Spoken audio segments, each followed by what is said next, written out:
Bienvenue sur les épisodes du collectif So Wow. So Wow, pour Spreading an Optimistic World of Work, est un think tank sur le futur du travail. Nous explorons et accompagnons les problématiques humaines dans l'entreprise. Nous sommes Sophie, Delphine, Valentine et Léa, et notre mission est d'explorer les transformations du travail. Nous incarnons de nouvelles manières de collaborer. Nous diffusons ces nouvelles pratiques auprès des collaborateurs, des managers et des dirigeants. Nous fédérons toutes celles et ceux qui veulent réfléchir et agir pour le futur du travail. Notre signature ? Diffuser une vision optimiste du monde du travail. Faites avancer vos réflexions et vos actions avec nous.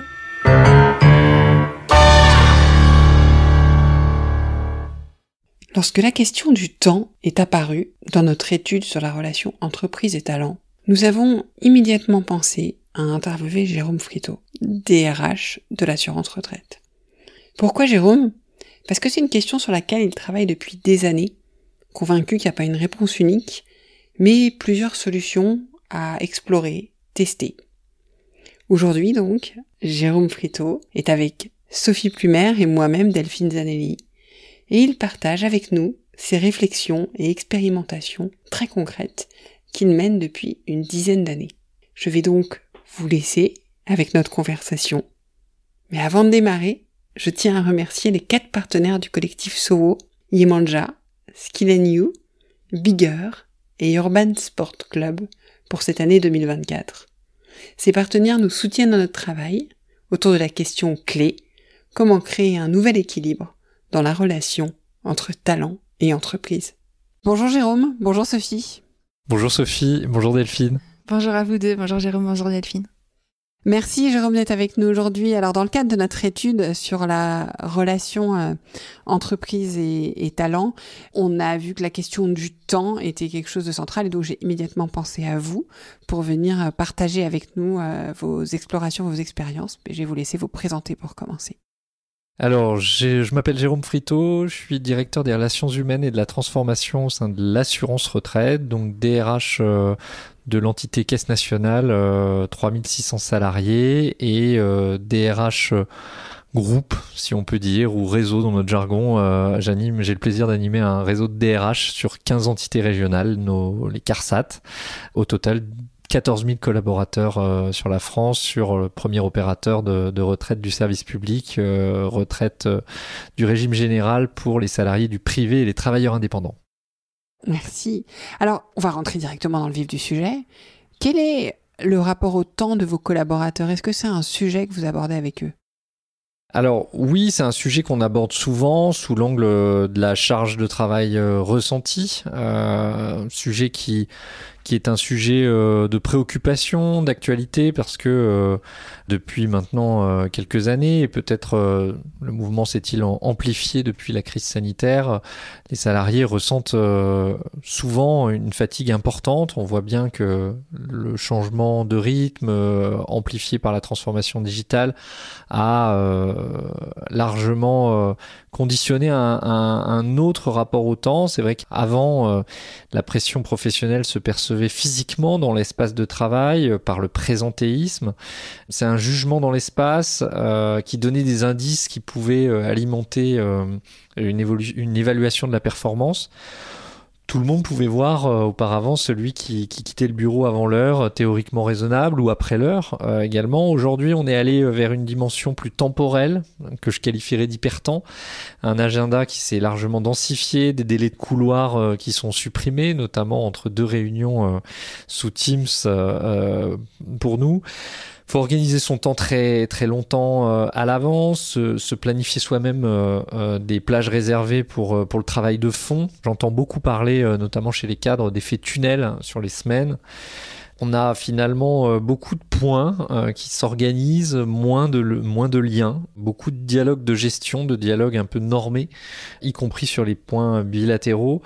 Et on constate que finalement, même les collègues entre eux se contactent moins systématiquement pour des choses accessoires. C'est des rendez-vous qui sont planifiés pour des éléments précis.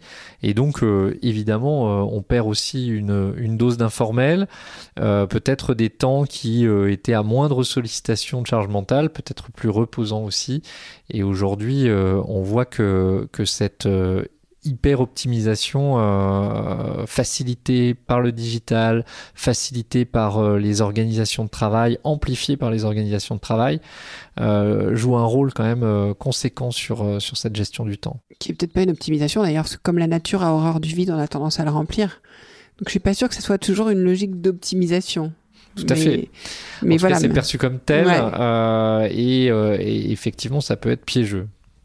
Et alors, en tant que DRH, que dirigeant, que manager, cette suroptimisation, cette succession de points et pas de liens, comme vous dites, quel est l'impact de ce phénomène sur les entreprises, sur les organisations et sur votre organisation en particulier ?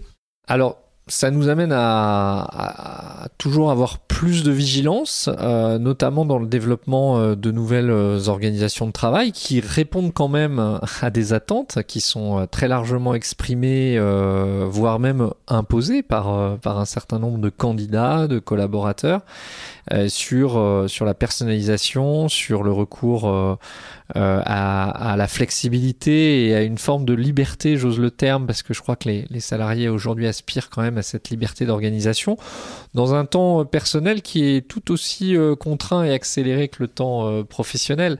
C'est-à-dire qu'aujourd'hui, on voit bien que la course est permanente, on a pour le coup des vies qui peuvent être compliquées. Alors peut-être particulièrement dans un territoire comme l'Île-de-France, mais nous on constate quand même une explosion de la monoparentalité qui génère une course après le temps aussi pour aller récupérer les enfants à la crèche ou pour des aidants de plus en plus nombreux qui doivent assurer finalement une part de leur vie en assistant ou en aidant d'autres membres de leur famille. Je crois qu'il faut que dans le développement des modes d'organisation, les DRH, les dirigeants plus globalement, doivent réfléchir au bon rythme. Parce que justement, pour répondre à la question du rythme trop important, il faut surtout pas vouloir accélérer dans le développement de nouvelles organisations. Moi, j'ai eu la chance, j'espère que d'autres le pensent aussi, de pouvoir agir sur du temps long. Et donc, sur 10 ans de réflexion, 10 ans de dialogue social, j'insiste beaucoup parce que je trouve que les DRH parlent de moins en moins de dialogue social et c'est peut-être un peu dommage.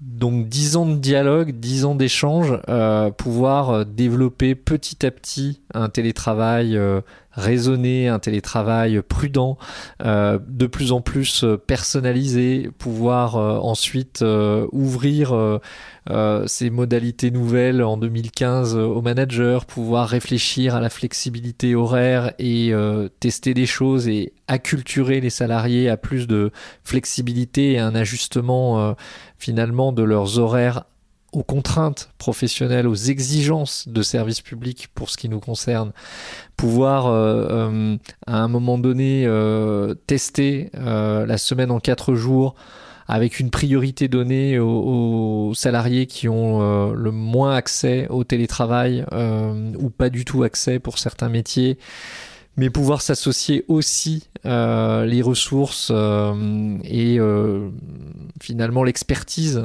de chercheurs en neurosciences pour examiner l'impact cognitif d'une compression du temps.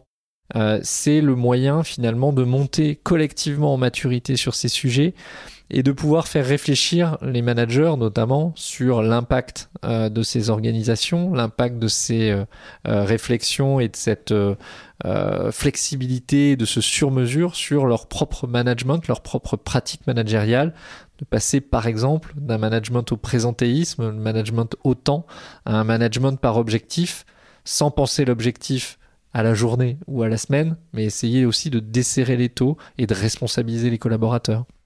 Avec toutes ces expérimentations que vous menez, là, vous êtes sur du temps long, justement. Est-ce que vous avez remarqué que ça avait un impact? Est-ce que ça avait un impact ou non sur l'engagement de vos collaborateurs et aussi sur la relation à l'entreprise? Je reviens sur les histoires de relations parce que vous avez parlé aussi de l'histoire de liens qui est importante. Et la relation, elle se tisse aussi dans ces liens. Donc, est-ce que le fait, d'explorer comme vous le faites, ça a un impact observable? Alors, je vais commencer déjà par un constat d'humilité, parce que très clairement, on constate aujourd'hui, et je pense que c'est très fort chez chez les nouvelles générations et je sens qu'ils ont une influence très forte auprès de leurs aînés. Il y a un rapport à l'entreprise qui s'est un peu distendu, il faut quand même se le dire. Le sentiment d'appartenance, il est beaucoup plus fort à l'échelle de l'équipe qu'à l'échelle de l'entreprise. Il faut le savoir, il faut en avoir conscience et les entreprises qui misent beaucoup sur des grosses plaquettes qui font part des engagements moraux de l'entreprise, etc. Je suis pas sûr aujourd'hui que c'est un très très fort impact. Donc passer beaucoup d'argent et de temps à la définition de sa charte éthique, de ses engagements, ça a peu d'atterrissage. En revanche, tout ce qui va être mis en place de manière concrète pour rendre possible une certaine forme de flexibilité, de meilleure conciliation entre la vie professionnelle et la vie familiale, de tout ce qui va pouvoir être accompagnement de l'entreprise sur des temps de vie compliqués et parfois des temps de vie compliqués qui ne sont pas dramatiques, hein, rien que la parentalité, mais aussi d'autres types d'événements vont créer quand même un sentiment d'appartenance et un souhait de fidélité beaucoup plus marqué. Donc il faut savoir miser sur ces deux champs. L'équipe d'une part et donc en armant le mieux possible nos managers qui sont quand même en première ligne sur ces sujets-là, et puis pouvoir ouvrir le champ des possibles à l'échelle de la structure tout en ménageant une justice sociale.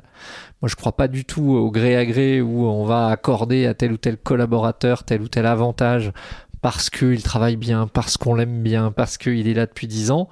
Non, ça ne passe pas parce que la recherche et l'analyse de la justice sociale est permanente, mais tout ce qui peut être négocié à l'échelle, pour le coup, de l'entreprise avec des partenaires sociaux impliqués, engagés et qui vont pouvoir aussi assurer le service après-vente du niveau de personnalisation qu'on aura mis.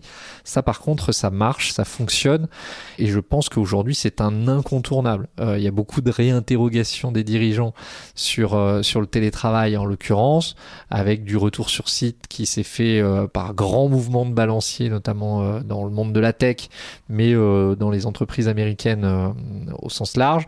En France, c'est peut-être plus timide, mais je crois qu'il y a beaucoup de réflexions en cours. Je pense qu'aujourd'hui, il ne peut plus y avoir de retour arrière sans briser la confiance. On a mis du temps à tester de nouvelles organisations. On a mis du temps aussi à acculturer les salariés et les managers. On briserait tout si, pour le coup, on mettait un grand coup de pendule de balancier dans l'autre sens. Alors moi, j'ai un petit bémol, c'est que je pense que beaucoup ne l'ont pas fait en analysant. C'est-à-dire que, effectivement, si on a établi la confiance, si on a testé, si on a établi des contrats de personnalisation, mais je pense que beaucoup d'entreprises y sont allées parce qu'il fallait y aller pour des questions de recrutement, du coup veulent faire marche arrière, dans une logique de temps court, pas forcément de perspective de projet, et que moi, c'est plutôt là où je vois le danger, en fait. C'est parce que, vous l'avez dit, ça se construit sur du temps long, c'est du projet, c'est de l'expérimentation. Vous avez parlé de personnalisation. Donc on est quand même sur quelque chose, vous avez fait des choses différentes selon les profils de collaborateurs. Et je pense que c'est vrai que c'est un chantier important. Je suis pas sûre que beaucoup aient pu, parce que, alors vraiment j'incrimine pas les DRH, que je pense que souvent c'est des choses qu'ils ont du mal à faire accepter de travailler sur ce temps long et dans cette démarche. Je sais pas, les DRH avec qui vous échangez, vous avez quel sentiment ? Je crois que maintenant, il y a quand même une réflexion qui s'est bien instaurée depuis quelques années quand même. Cette notion de personnalisation, elle commence à pénétrer largement les entreprises et pour le coup, les DRH en prennent conscience. C'est pas toujours évident parce que typiquement, moi je me souviens de mes équipes paye, gestion administrative par exemple, qui me disaient c'est bien gentil de personnaliser, mais c'est quand même très compliqué à mettre en œuvre au quotidien, surtout dans des organisations comme la mienne où on aime bien sécuriser juridiquement, ne pas travailler sur mode de charte ou d'un accord par mail, mais de pouvoir faire des avenants au contrat de travail qui sécurisent tout le monde, hein. Les salariés sont les premiers demandeurs. Ça nécessite quand même beaucoup de sur-mesure aussi dans la gestion. Et à l'échelle d'une organisation qui, par exemple, fait plus de 500 recrutements par an, vous imaginez que gérer du sur-mesure sur le temps de travail, faire du sur-mesure sur le télétravail, travail, faire avec des formules dérogatoires pour les salariés aidants, pour les seniors de plus de 59 ans, pour les parents d'enfants de moins de 3 ans, pour les salariés en situation de handicap, pouvoir cumuler ça avec une explosion du recours au forfait jour, de pouvoir tester une expérimentation semaine en 4 jours avec des formules personnalisées sur 35 ou sur 37 heures, ça nécessite évidemment un engagement des équipes RH qu'il faut aller chercher, qu'il faut trouver et pour lequel il faut convaincre aussi de l'intérêt. Et évidemment qu'il y a pour le coup, moi je rencontre beaucoup de DRH qui n'ont pas la capacité aussi en termes de moyens humains pour réaliser à la fois la réflexion et lever le nez du guidon. Et c'est souvent le biais important pour un DRH, c'est d'être en capacité de lever le nez du guidon et de sortir du strict régalien et de la stricte application des normes déjà très nombreuses à l'échelle du code du travail, mais aussi à l'échelle de la convention collective, à l'échelle des règles de l'entreprise, et puis pouvoir se dire maintenant, est-ce que je vais réussir à faire ce que j'ai pu réfléchir et ce qu'on a pu bâtir en réflexion. Et puis il faut aussi qu'ils aient le support de du CODIR, et c'est pas toujours évident non plus.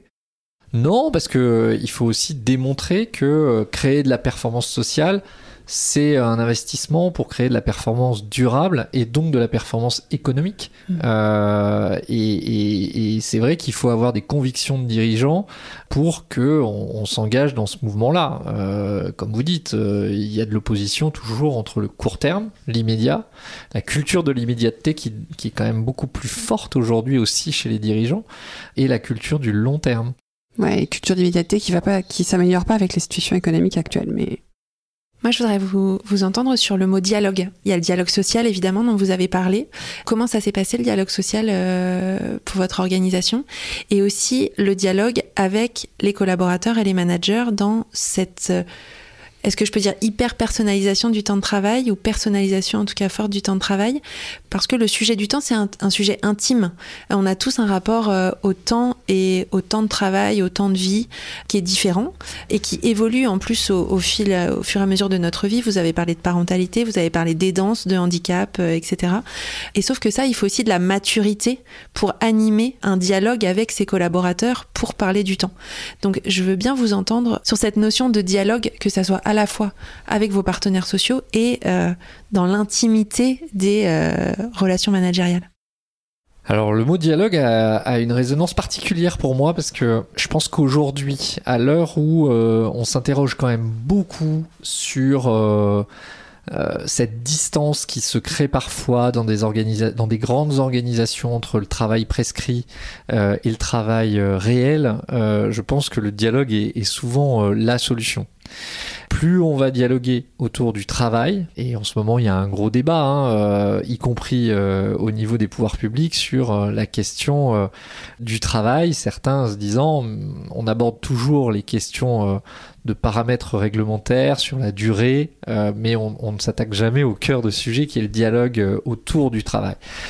Moi, ce que je pense, c'est qu'il faut multiplier les occasions et les opportunités de dialogue. Alors, dialogue social, j'en ai un peu parlé. Effectivement, si on ne fait que satisfaire des obligations légales ou réglementaires dans le dialogue social avec les partenaires sociaux, dialogue social entendu au sens très normé du terme avec les partenaires sociaux, il n'en sortira rien de bon. On aura le dialogue social qu'on mérite, c'est-à-dire qu'on va cocher des cases. Nous avons mené une négociation annuelle obligatoire sur tel sujet. Nous avons organisé un CSE tous les mois. Nous avons passé en CSE toutes les consultations obligatoires.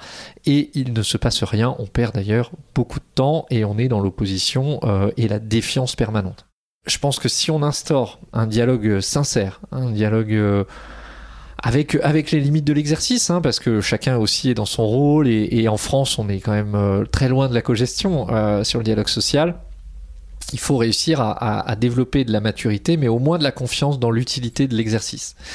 Je pense qu'on peut aboutir à des choses très intéressantes. Partager les victoires avec des partenaires sociaux, partager des réussites sociales en termes de progrès, en termes d'innovation, et pouvoir embarquer des partenaires sociaux dans cette réussite-là pour qu'ils puissent s'en promouvoir aussi auprès des salariés et développer leur propre légitimité, c'est hyper important. C'est pour ça que nous, on a eu à cœur d'embarquer le télétravail sur la base du dialogue social, d'embarquer tous les sujets autour du temps, notamment dans le dialogue social, parfois avec difficulté, parce que nous on avait, pour l'anecdote, un dispositif de gestion du temps qui datait de 1974, quand en 2018 j'ai brutalement, j'arrive pas à trouver d'autres mots, dénoncer les accords pour provoquer le dialogue et provoquer la discussion. Ça a été extrêmement difficile parce que ça a été vécu comme brutal, sauf que j'avais pas d'autres méthode juridique pour le faire, puisqu'on pouvait pas repartir décemment d'un accord de 1974, et on a finalement obtenu un accord unanime, emportant les voix les plus dures. Bravo. C'était en 2018 et ça n'a pas été sans mal, croyez-moi, mais clairement ça c'est un élément très important. Après, multiplier les occasions de dialogue, c'est trouver aussi le moyen de rompre avec la culture de l'urgence, de permettre, autoriser les managers, notamment, voire même leur imposer, de rompre avec cette culture de l'urgence, de lever le nez du guidon et d'avoir un vrai temps d'échange avec leurs collaborateurs. Nous, on l'a fait à travers la refonte totale de notre dispositif d'évaluation annuelle, qui maintenant est un dispositif avec des feedbacks plus réguliers et qui est un dispositif guidé, avec un guidage qui repose aussi sur une préparation du collaborateur et un échange qui s'élargit à d'autres éléments que les purs indicateurs de performance économique chiffrés, qui étaient devenus une tendance quand même assez forte dans la culture de l'entretien annuel. Pouvoir parler charge de travail, pouvoir parler de l'ambiance du travail, et cela plusieurs fois par an. On va aussi, par exemple, on a créé en 2018 avec une start-up un baromètre social digital qu'on administre 2 fois par an. On invite finalement les managers à débriefer à travers la console de pilotage qu'ils peuvent avoir à l'échelle de leur équipe de ce baromètre, pouvoir intégrer le ressenti des collaborateurs dans l'analyse de leur performance globale et puis pouvoir débriefer avec les collaborateurs de ces éléments-là. On va tester, on a ça aussi développé ça dans le cadre du dialogue social et d'un accord qualité de vie et conditions de travail, des espaces de dialogue sur le travail. Ça paraît comme ça un peu évident, on peut se dire bah oui c'est logique de se parler du travail avec les équipes. Aujourd'hui, ça se fait plus en réalité. Alors, on pouvait parler des lois Auroux dans les années 80 où il y avait des temps dédiés à ce dialogue. Ça fait bien longtemps que les lois Auroux sont tombées en désuétude et donc créer finalement des espaces où là aussi, avec une forme de méthode, on va inviter les collaborateurs à parler de leurs irritants, de parler des process, de parler de l'optimisation de ces process, de parler des priorités de travail. Et que on remonte finalement sur des EDT, donc espace de dialogue sur le travail, 1, 2, à chaque étage, et rediscuter de ce qui a été évoqué en partant du bas et en remontant dans la pyramide, c'est des choses qu'on est en train de tester dans plusieurs directions. Et finalement, on multiplie comme ça les occasions de dialogue, un dialogue de qualité avec un temps de recul qui analyse le contenu concret du travail réel. Je pense que c'est un peu comme ça, c'est très fastidieux, c'est sûrement pas des solutions magiques qui trouvent des solutions en 15 jours, mais cela permet quand même de toucher du doigt la réalité vécue des salariés, et je crois qu'ils ont un intérêt particulier pour ça en ce moment. Et moi, je crois à fond dans les moments de dialogue autour du travail. J'avais beaucoup expérimenté avec mes équipes et ça fait du bien, je trouve, de parler de la manière dont on travaille. C'est ce que j'entends de vos propos. Pour autant, il faut avoir de la maturité pour mener à bien ces dialogues, notamment managériales. Comment vous accompagnez vos managers et vos collaborateurs dans cette maturité-là ? Alors on a été accompagné au départ et on s'est formé. On a un chercheur universitaire qui nous a accompagnés au départ sur les espaces de dialogue sur le travail, par exemple. On a nos chercheurs en neurosciences qui nous assistent aussi sur la question de la semaine en 4 jours et de l'impact que ça peut avoir aussi sur l'animation managériale. tous ces moments, toutes ces assistances et toutes les ressources qu'on met à disposition des managers et de la fonction RH elle-même nous conduisent à monter en maturité finalement sur ces temps utiles, ces temps finalement où on sort le nez du guidon et où on analyse un peu la manière dont est réalisé le travail et comment on pourrait l'améliorer, l'optimiser. On a encore des marges de progrès, hein. Je parlais tout à l'heure du baromètre social digital. Aujourd'hui, c'est très difficile de faire comprendre au manager que c'est pas lui personnellement qui est mis en cause quand le baromètre va, par exemple, montrer des signaux un peu plus faibles.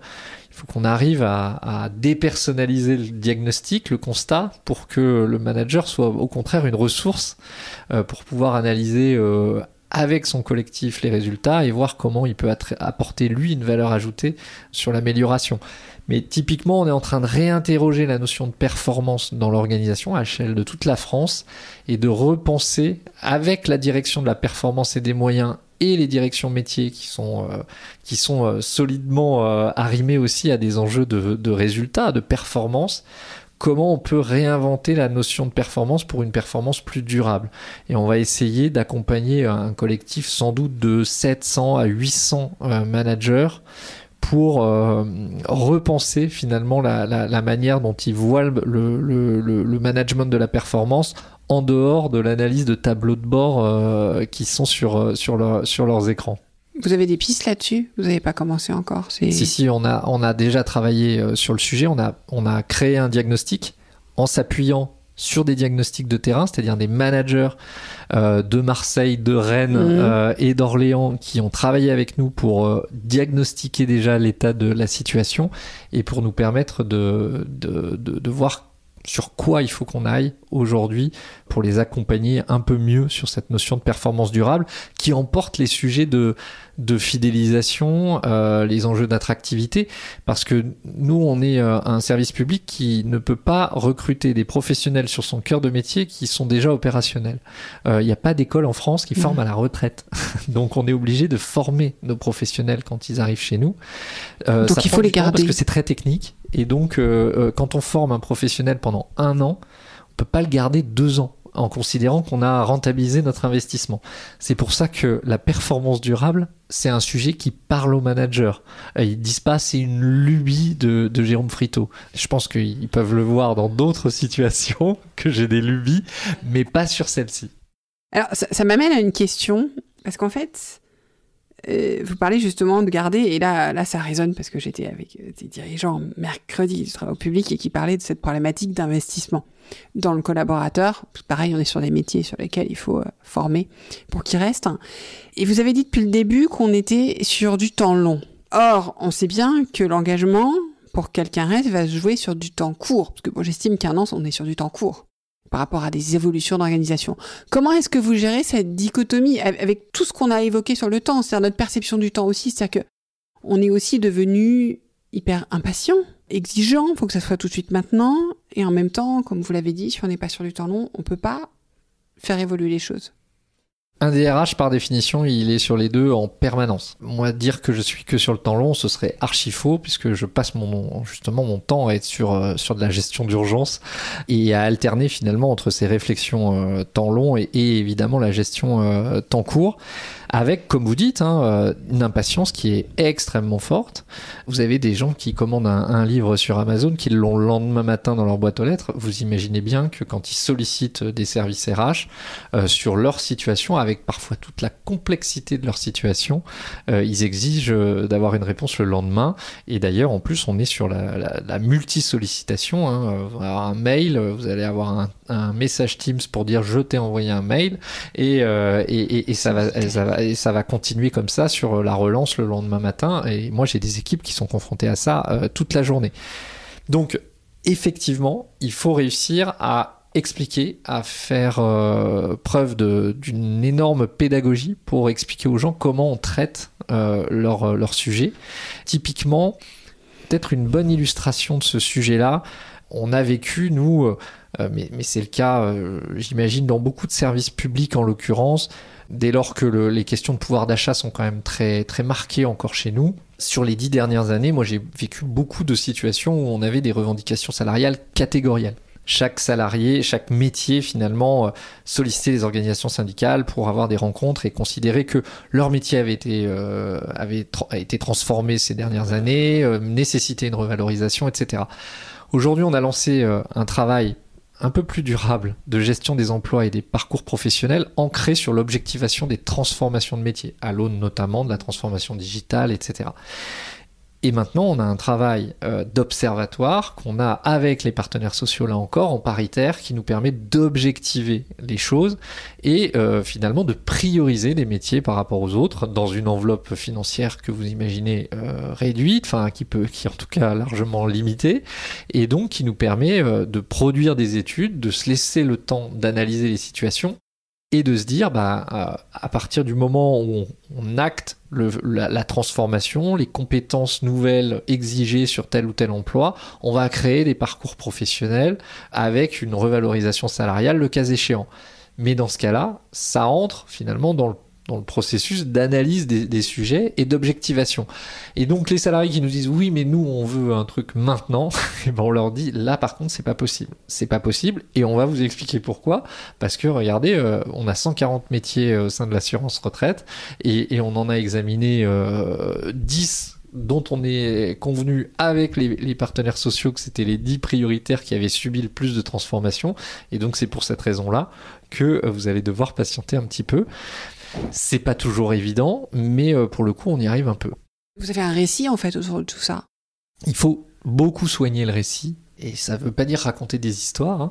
Le récit, c'est raconter une vérité, mais c'est aussi bien le cas pour des situations individuelles parfois. Et la question de je veux une mutation, j'exige une mutation parce que ma situation personnelle l'impose. Je dois partir à l'autre bout de la France parce que je suis en situation d'aidance, parce que je me suis séparé de mon conjoint ou de ma conjointe. Je dois partir à tel moment. Il faut aussi pouvoir expliquer que les situations professionnelles ne peuvent pas toujours s'aligner dans la même temporalité avec la situation de vie. Parfois, on va vivre, nous, évidemment, des situations où on nous met devant le fait accompli et le salarié ou la salariée est déjà parti à l'autre bout de la France quand on va apprendre qu'elle exige plus de télétravail ou une mutation. C'est ce rapport-là aussi qui est pas évident à gérer au quotidien. Vous avez vu un inversement là-dessus parce que vous dites, voilà, des collaborateurs qui sont déjà partis, l'impatience. Encore une fois, j'étais avec toujours ce dirigeant mercredi. Bon, on a eu beaucoup de conversations, donc je les ai en tête, qui me disaient, heureusement qu'ils ne rapportent pas autant le travail à la maison qu'ils rapportent le perso dans l'entreprise. Enfin, je le souhaite pour leur santé mentale. Et en fait, voilà, j'entends ça dans ce que vous me dites. Est-ce que vous avez le sentiment que c'est quelque chose qui a évolué aussi? Alors, on parle souvent de post-Covid, parce que du coup, dans ce que vous venez de dire, c'est vrai que voilà, on sent que ça a pris une place particulièrement importante. Oui, il faut se souvenir quand même du Covid, c'est pas si loin. À l'époque, on a fait une vraie percée dans l'intime des gens. On a pu voir les enfants passer derrière la caméra, les chats et les situations un peu ubuesques par moment dans les réunions.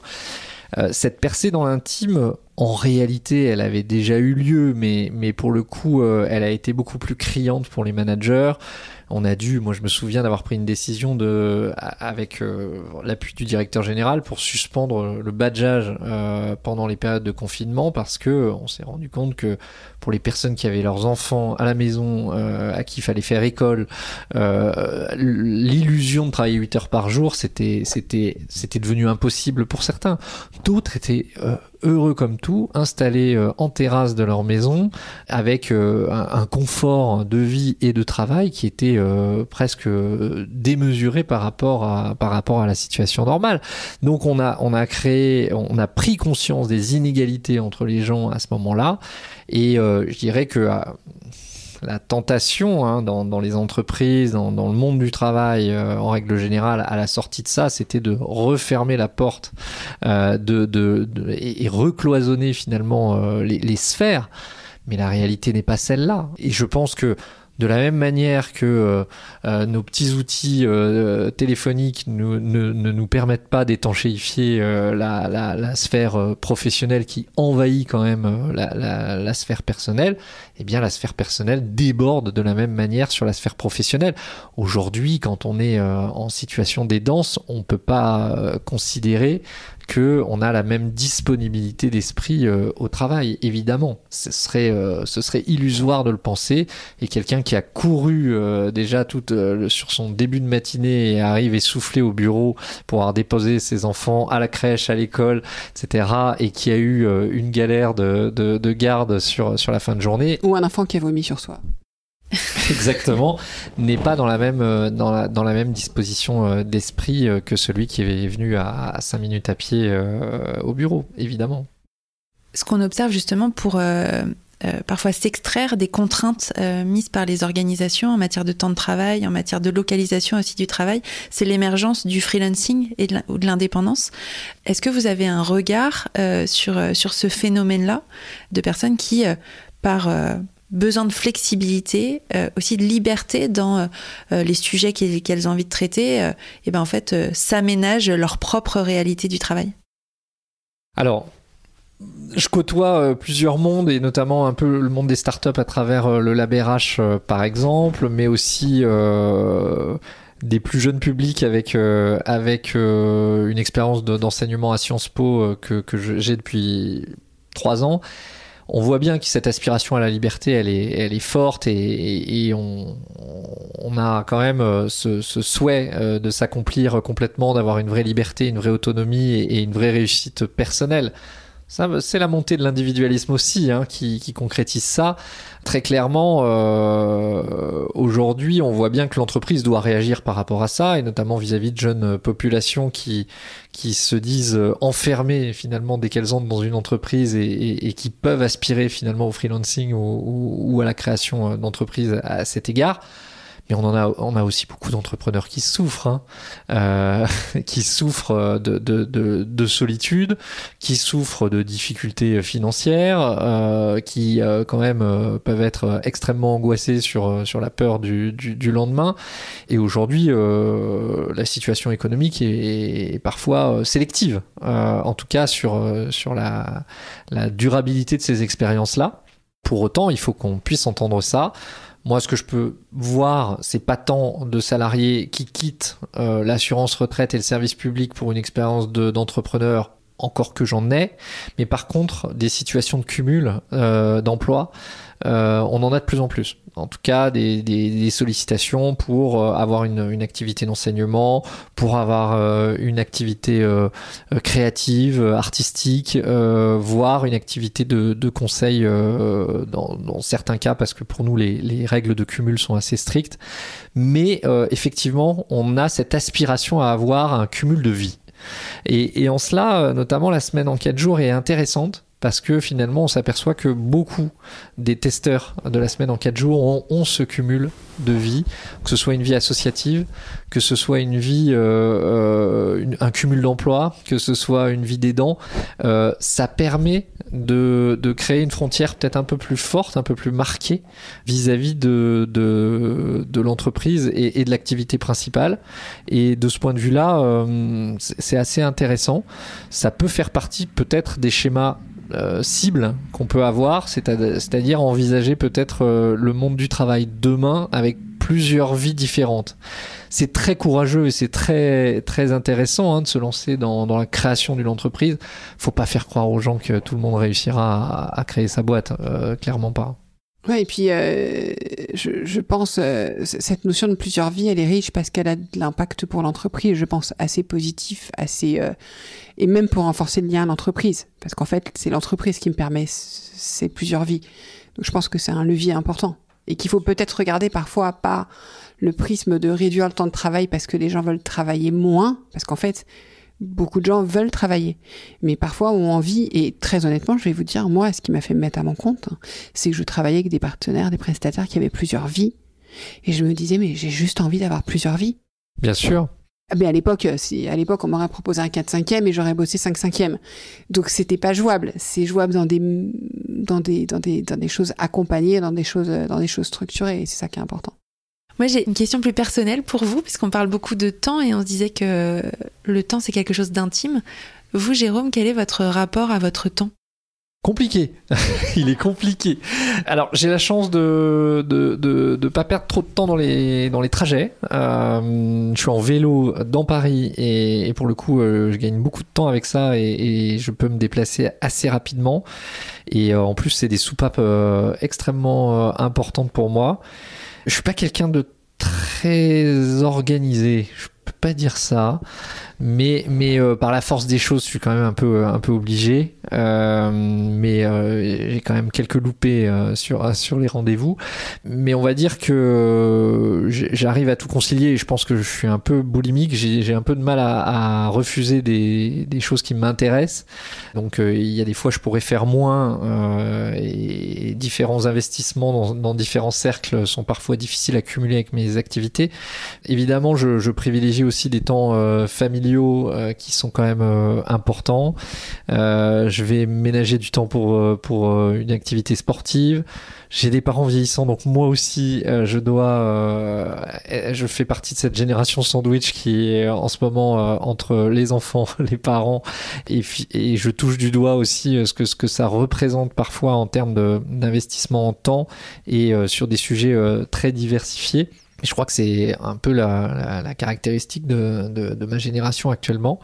Mais globalement, voilà, je me plains pas parce que j'ai quand même des soupapes que je pourrais faire sauter si vraiment ça devenait trop compliqué.